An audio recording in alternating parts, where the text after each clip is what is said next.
ನಮಸ್ಕಾರ. ನಾನು ಡಾಕ್ಟರ್ ಶಶಿಧರ, ವೈಜ್ಞಾನಿಕ ಆಧ್ಯಾತ್ಮ ಕೇಂದ್ರದಿಂದ ಮಾತಾಡ್ತಾ ಇದ್ದೀನಿ. ಒಳ ಸತ್ಯದ ಬಗ್ಗೆನೇ ಮಾತಾಡಿ ಅಂತ ಕೇಳಿದರು. ಸೊ ಅದರಿಂದ ಇವತ್ತು ಒಳ ಸತ್ಯದ ಬಗ್ಗೆ ಮಾತಾಡೋಕ್ಕೆ ಇಷ್ಟಪಡ್ತೇನೆ. Actually present is the truth. ಸತ್ಯ ಏನಿದೆ ಅಂದರೆ ಪ್ರೆಸೆಂಟ್. ಆ ಪ್ರೆಸೆಂಟಲ್ಲಿ ಹೊರ ಸತ್ಯ ಒಂದಿದೆ, ಅದು ನಮಗೆ ಅನುಭವಕ್ಕೆ ಬರ್ತಾ ಇದೆ. ಈ ಅನುಭವದಲ್ಲೂ ಕೂಡ ಆ ಹೊರ ಸತ್ಯದಲ್ಲಿ 2 ಬಿಲಿಯನ್ ಗ್ಯಾಲಾಕ್ಸಿಸ್ ಇದೆ ಹೊರ ಸತ್ಯದಲ್ಲಿ. ಅದರಲ್ಲಿ ನಾನು ಒಂದು ಸ್ಪೀಸೀಸ್. ಆ ರಿಲೇಟಿವ್ ಎಕ್ಸಿಸ್ಟೆನ್ಸ್ ಮಾತ್ರ ನೋಡ್ತೀನಿ ನಾನು. ಅಂದರೆ ಒಂದು ಪ್ರಾಣಿಗೆ ಡಿಫ್ರೆಂಟಾಗಿ ಕಾಣುತ್ತೆ ಪ್ರಪಂಚ, ಪರ್ಸೆಪ್ಷನ್ ಅಂತೀವಿ. ಒಂದು ಹನಿ ಬೀಗೆ ಡಿಫ್ರೆಂಟಾಗಿ ಕಾಣುತ್ತೆ.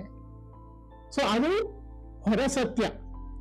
We are all species specific relative existence experiences ಅಂತ ಹೇಳ್ತೀವಿ ನಾವು. ಬಟ್ ಹೊರ ಸತ್ಯ ಏನಿದೆ ಅಂದ್ರೆ, ಈ ಹೊರ ಸತ್ಯದಲ್ಲಿ ಅಂತರಾಳಕ್ಕೆ ಹೋದ್ರೆ ಪ್ರತಿಯೊಂದು ಕೂಡ ಅಟಾಮಿಕ್ ಸ್ಟಫ್ ಇಂದ ಮಾಡಲ್ಪಟ್ಟಿದೆ. ಅಟಾಮಿಕ್ ಸ್ಟಫ್ ಅಲ್ಲಿ ಏನಿದೆ, 99.99999% ಎಂಟಿ ಲೈಕ್ ಸ್ಪೇಸ್ ಇದೆ.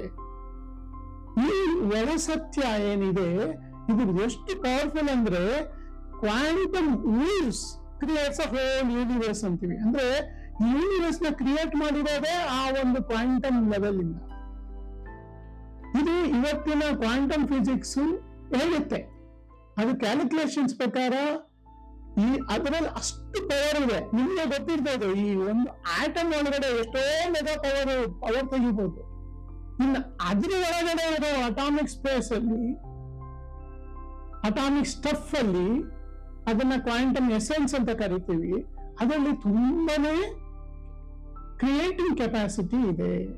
ಅದಕ್ಕೋಸ್ಕರ ಅದನ್ನ ನಾವು ಕೃಷ್ಣ ತತ್ವ ಅಥವಾ ಶಿವ ತತ್ವ ಅಥವಾ ಅಚಲ ಅಥವಾ ಬಯಲು ಅಥವಾ ಬುದ್ಧ ಸ್ಥಿತಿ ಅಥವಾ ಮುಕ್ತೋಹಂ ಅಂದ್ರೆ ನಿಮ್ಮ ಮುಕ್ತಿಗೆ ಬೇಕಾಗಿರುವಂತ ಸತ್ಯ, ಅದು ಒಳ ಸತ್ಯ. ಇದನ್ನ ತಿಳ್ಕೊಳ್ಳೋ ಅವಶ್ಯಕತೆ ಇವತ್ತು ಇದೆ. ಸೊ ಕ್ಲಾರಿಟಿ ತಗೊಬೇಕು. ಟ್ರೂತ್ ಆಫ್ ಲೈಫ್ ಏನಿದೆ, ಪ್ರೆಸೆಂಟ್ ಅಲ್ಲಿ ಔಟರ್ ಪ್ರೆಸೆಂಟ್ ಅಥವಾ ಹೊರ ಸತ್ಯ ಏನಿದೆ, ಅದು ಎಲ್ಲಾರ್ಗೂ ಎಕ್ಸ್ಪೀರಿಯನ್ಸ್ ಬರುತ್ತೆ. ಹೊರ ಸತ್ಯ ಜಸ್ಟ್ ಟೈಮ್ ಅಂಡ್ ಸ್ಪೇಸ್ ಇಲ್ಲ, ಅದರಲ್ಲಿ ಸುಮ್ಮನೆ ಅದ್ರ ಪಾಡಿಗೆ ಅದು ಸೈಲೆಂಟ್ ಆಗಿದೆ. ಅದು ಆಕ್ಚುಲಿ ನನ್ನ ಭಾಷೆ ಮಾತಾಡ್ತಾ ಇರೋದ್ರಿಂದ ಆಚೆ ಕಡೆಯಿಂದಾನೇ ಮಾತಾಡ್ತಾ ಇದ್ದೀನಿ. ಬಟ್ ಅಂತರಾಳ ನಾನು ಮಾತಾಡೋಂಗಿಲ್ಲ. ಅದೇ ಒಳ ಸತ್ಯ.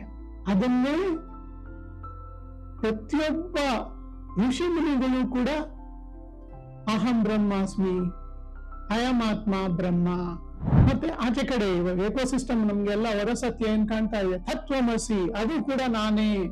ಈ ರೀತಿ ಸಾಕಷ್ಟು ರೀತಿಯಲ್ಲಿ ಒಳ ಸತ್ಯನ ಹೇಳಿದ್ದಾರೆ. ಸಿಂಪಲ್ ಆಗಿ ವೈಜ್ಞಾನಿಕವಾಗಿ ಅರ್ಥ ಮಾಡ್ಕೊಳ್ಳಿ, ಅವಾಗ ನಿಮ್ಗೆ ಅದನ್ನೇ ಮುಕ್ತೋಹಂ, ಮುಕ್ತಿ ಸಿಗುತ್ತೆ. ಅದರಲ್ಲಿ ಲೀನ ಆಗಿದರೆ ಆಲ್ರೆಡಿ ರಿಯಲೈಸೇಷನ್ ಆಗತ್ತೆ. Thank you.